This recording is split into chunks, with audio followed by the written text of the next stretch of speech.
প্রিয় দর্শক শ্রোতা বন্ধুরা, ডিবেট উইথ রানা চ্যানেলের পক্ষ থেকে স্বাগত। বৈষম্যবিরোধী ছাত্র আন্দোলনের সমন্বয়কদের উদ্যোগে একটি নতুন রাজনৈতিক দল গঠিত হতে পারে বলে ব্যাপক কল্পনা চলছে বেশ কিছুদিন ধরেই। যদিও এই সংগঠনের নেতারা বলছেন রাজনৈতিক দল গঠনের সিদ্ধান্ত তারা এখনও নেননি। এ বিষয়ে সিদ্ধান্ত নেওয়া হতে পারে পরিস্থিতি অনুযায়ী। তারা আপাতত ফ্যাসিবাদী ব্যবস্থার বিলোপ এবং একটি নতুন রাজনৈতিক বন্দোবস্ত এর জন্য কাজ করছেন। তবে নতুন রাজনৈতিক দল গঠনের ব্যাপারে বৈষম্যবিরোধী ছাত্র আন্দোলনের নেতাদের গভীর আগ্রহ রয়েছে বলেই প্রতীয়মান হচ্ছে। আমরা দেখছি যে মনে হচ্ছে তারা একটি রাজনৈতিক দল গঠন করবে, কারণ পুরাতন রাজনৈতিক দলগুলো যে বিশেষত দুইটা দল, বিএনপি এবং আওয়ামী লীগ, আর তৃতীয় দল সম্ভবত জামাত, চতুর্থ জাতীয় পার্টি, এই দলটার তো আমরা জানি যে কী দুরবস্থা। বহুদিন ধরে গৃহপালিত বিরোধী দল হিসেবে লালিত পালিত হয়েছে। ফলে এই প্রচলিত ব্যবস্থা, অর্থাৎ পারিবারিক দল কিংবা একটি বিশেষ ব্যক্তিকে কেন্দ্র করে দল, যে দলগুলি আছে, দলের ব্যাপারে দেশের মানুষের অনেক বিরক্ত রয়েছে। তাদের কার্যক্রমের ব্যাপারে মানুষের অনেক নেতিবাচক ধারণা রয়েছে। এর বিপরীতে বর্তমানে একটি স্বৈরাচারী সরকারের বিরুদ্ধে 16 বছরের শাসন শোষণের বিরুদ্ধে একটা গণ-অভ্যুত্থান হয়েছে এবং সরকারের পতন হয়েছে। এই নতুন প্রেক্ষাপটে ব্যাপক সমর্থন রয়েছে এই বৈষম্য বিরোধী ছাত্র আন্দোলনের নেতাদের ব্যাপারে। ফলে তারা কি করে সেদিকেও জনগণের আগ্রহ রয়েছে এবং তারা একটা রাজনৈতিক দল গঠন করলে সেটা যে প্রচলিত একটি দলের মতোই হয়ে যাবে না, অতীতের মতোই হয়ে যাবে না, নাকি নতুন বৈশিষ্ট্য নিয়ে তারা চলতে পারবে এবং নেতৃত্ব দিতে পারবে, সেটা এখন মানুষ এই বিষয়ে চিন্তা ভাবনা করছে এবং অনেকেরই আগ্রহ আছে। দলীয় ব্যবস্থা, পারিবারিক ব্যবস্থা, কোম্পানির মতো একটা দল, পরিবারের লোকজন নেতৃত্বে, কর্তৃত্বে, কিংবা একজন নেতা মরহুম নেতার ছবিটা নিয়ে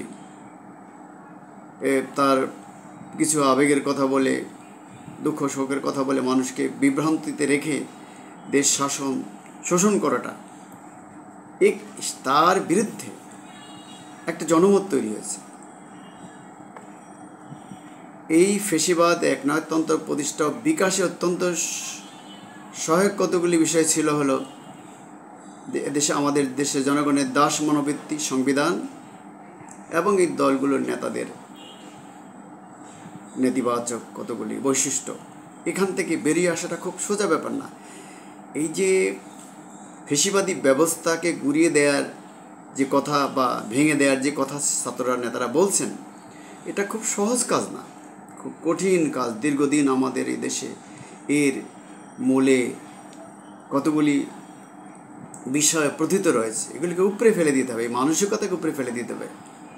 সংবিধানকে, যে সংবিধান এখন আমাদের আছে, এটা তো একটা, অনেকেই বলছেন এটা টিস্যু পেপারে পরিণত হয়েছে, কেটেছে, এটাকে যা তা করা হয়েছে। একটা দলকে স্বৈরাচারী হয়ে ওঠার ক্ষেত্রে এই সংবিধানের, এখনকার সংবিধানের কথা বলছি আমরা, এই সংবিধান খুবই অনুপযোগী। এটাকে একেবারেই ঢেলে সাজাতে হবে, ব্যাপক পরিবর্তন করতে হবে। আর নতুন বন্দোবস্ত, সেটা তো আরও কঠিন কাজ। আমরা অনেক রাজনৈতিক ব্যবস্থা দেখছি, ঘুরে ফিরে সেই আমাদের পারিবারিক ব্যবস্থা, স্বৈরতান্ত্রিক ব্যবস্থা, সেটাই আসে।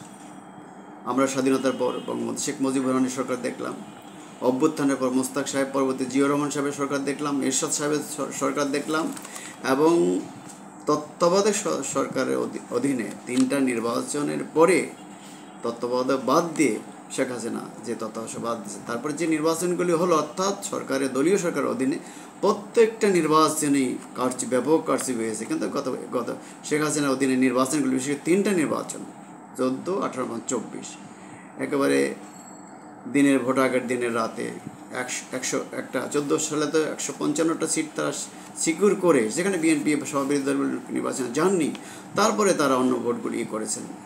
24 সালে তো আমরা দেখলাম যে আবারও সেই বিএনপি সব দলগুলি নির্বাচন বর্জন করলো, উনি একটা আমিডামি নির্বাচন করলেন।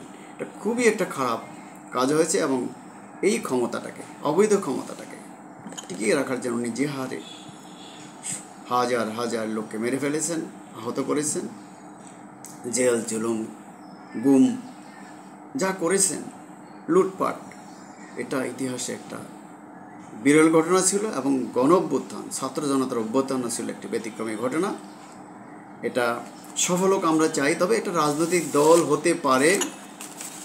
আমাদের বিশ্লেষণে ডক্টর মোহাম্মদ ইউনূসকে সভাপতি এবং ডক্টর মোহাম্মদ আসিফ নজরুলকে সাধারণ সম্পাদক করে এবং ছাত্র সমন্বয়কদের নেতাদের নিয়ে একটা দল গঠিত হতে পারে, এটা আমরা মনে করি। কিন্তু তার আগে এই দলটাকে, অর্থাৎ যারা এখন ক্ষমতায় আছেন, তাদেরকে জনগণের জন্য বেশ কিছু কাজ করতে হবে।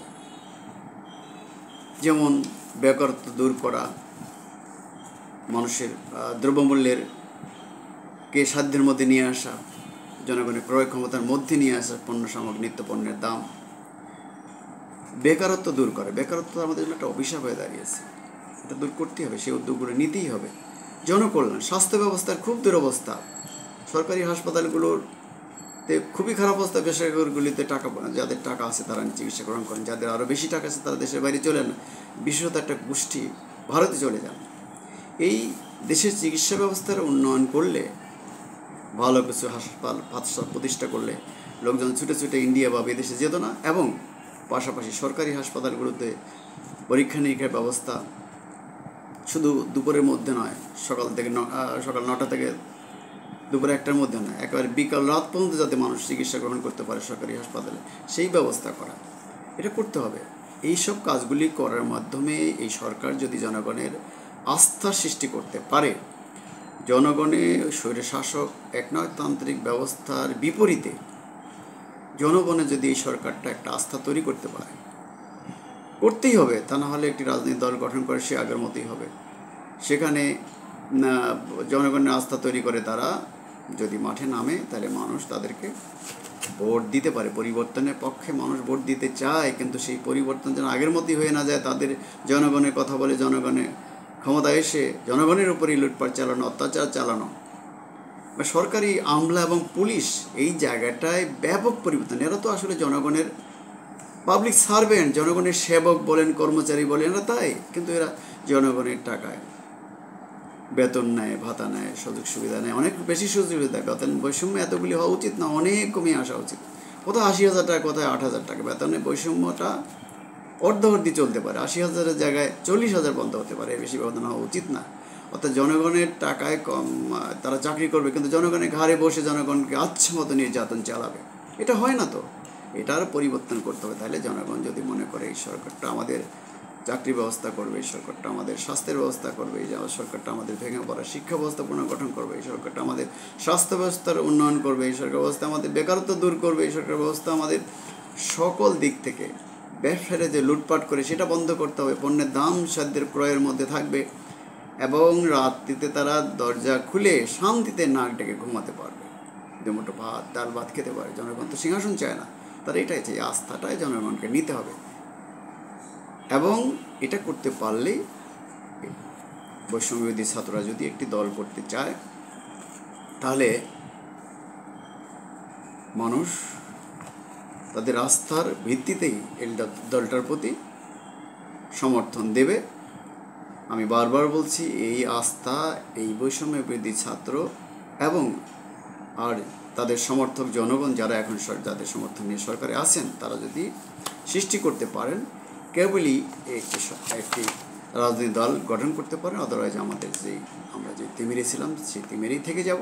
আবার একটি দল আসবে, স্বৈরাচারী হয়ে উঠবে, আমাদের রক্ত যাবে, পরিবর্তন হবে, আবার এইভাবে পালাক্রম চলতে থাকে স্বাধীনতার 53 বছর পরও। তাহলে আমাদের দুঃখ পাওয়া ছাড়া, দুঃখ করা ছাড়া, কষ্ট করা ছাড়া আর কিছু করার নেই। আমরা ছাত্ররা তাদের আন্দোলন সফল হোক, তাদের ভবিষ্যৎ কর্মসূচি সফল হোক, এই আশাবাদ ব্যক্ত করে আমি বক্তব্য শেষ করছি। খোদা হাফেজ। বাংলাদেশ জিন্দাবাদ।